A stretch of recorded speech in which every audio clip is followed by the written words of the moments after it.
ములిగే నక్కపై తాటిపండు పడినట్టు అన్నచందంగా పాకిస్తాన్ పరిస్థితి మారింది. ఆపరేషన్ భారత్తో ఉక్కిరిబిక్కిరవుతున్న దాయాది దేశంపై మరో బాంబు పడింది. ఇవాళ ఉదయం లాహోర్ సిటీలో వరుస పేలుళ్లు ఆ దేశాన్ని మరోసారి వణికించాయి. ఉదయం 8 గంటల సమయంలో లాహోర్ సిటీలోని వాల్టన్ రోడ్డులో భారీ పేలుళ్లు సంభవించాయి. వాల్టన్ ఎయిర్పోర్టు సమీపంలోని గోపాల్ నగర్, నసీరాబాద్ ప్రాంతాలలో వరుస పేలుళ్లు చోటు చేసుకున్నాయి. భారీ శబ్దంతో పేలుళ్లు సంభవించడంతో స్థానికులు తీవ్ర భయాందోళనకు గురయ్యారు. భయంతో ఇళ్ల నుంచి బయటకు పరుగులు తీశారు. అందుకు తోడు గాలిలో దట్టమైన పొగమేఘాలు కమ్మేయడంతో అసలు వారికి ఏం జరుగుతుందో కూడా అర్థం కాని పరిస్థితి నెలకొంది. ఇక లాహోర్లో వరుస పేలుళ్ల సమాచారం అందుకున్న పోలీసులు వెంటనే అలర్టయ్యారు. పేలుడు జరిగిన ప్రాంతాన్ని పరిశీలించి ఘటనపై వివరాలు సేకరించే పనిలో నిమగ్నమయ్యారు. పేలుళ్ల నేపథ్యంలో లాహోర్ ఎయిర్పోర్టును అధికారులు మూసివేశారు. ఇదిలా ఉండగా లాహోర్లో పేలుళ్ల ఘటనపై భిన్న వాదనలు వినిపిస్తున్నాయి. ఈ ప్రాంతంలో బాంబులు పేలడానికి గల కారణాలేంటి? పాక్ ప్రభుత్వంపై వ్యతిరేకంగా ఉన్నవారు పేలుళ్లకు పాల్పడ్డారా? ఎవరైనా వాటిని తీసుకొచ్చి కావాలనే ఇదంతా చేస్తున్నారా?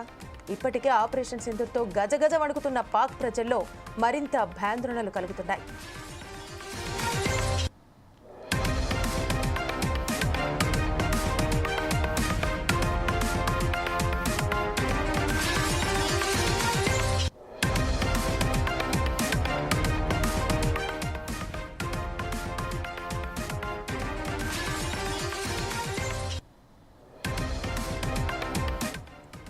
ఇక మరోవైపు వాల్టన్ ఎయిర్పోర్టు సమీపంలో భారతీయ డ్రోన్ను కూల్చివేసినట్టు పాక్ పోలీసు వర్గాలు చెబుతున్నాయి. 5 నుంచి 6 అడుగుల పొడవున్న ఈ డ్రోన్ను సరిహద్దు అవతల నుంచి నడుపుతున్నట్టుగా తాము గుర్తించామంటున్నారు. అయితే దీనిపై ఇప్పటి వరకు ఎలాంటి అధికారిక ప్రకటన రాలేదు. మొత్తానికి పహల్గాం ఉగ్రదాడితో భారత్ పాక్ మధ్య యుద్ధ మేఘాలు కమ్ముకున్నాయి. ఇప్పుడు ఆపరేషన్ సింధూర్తో దాయాదుల మధ్య మరింత ఉద్రిక్త పరిస్థితులు తలెత్తాయి.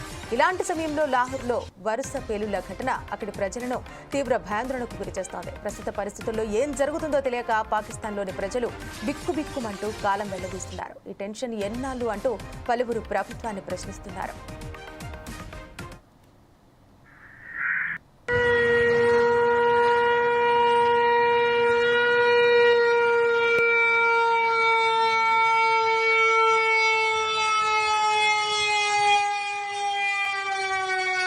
शोर आ रहे थे, कह रहे थे रेडी स्टेडी, पता नहीं अपने बोले।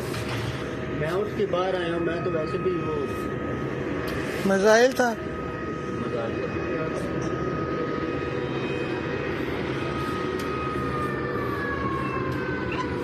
ये शोर आ रहे थे, कह रहे थे रेडी स्टेडी, पता नहीं अपने बोले।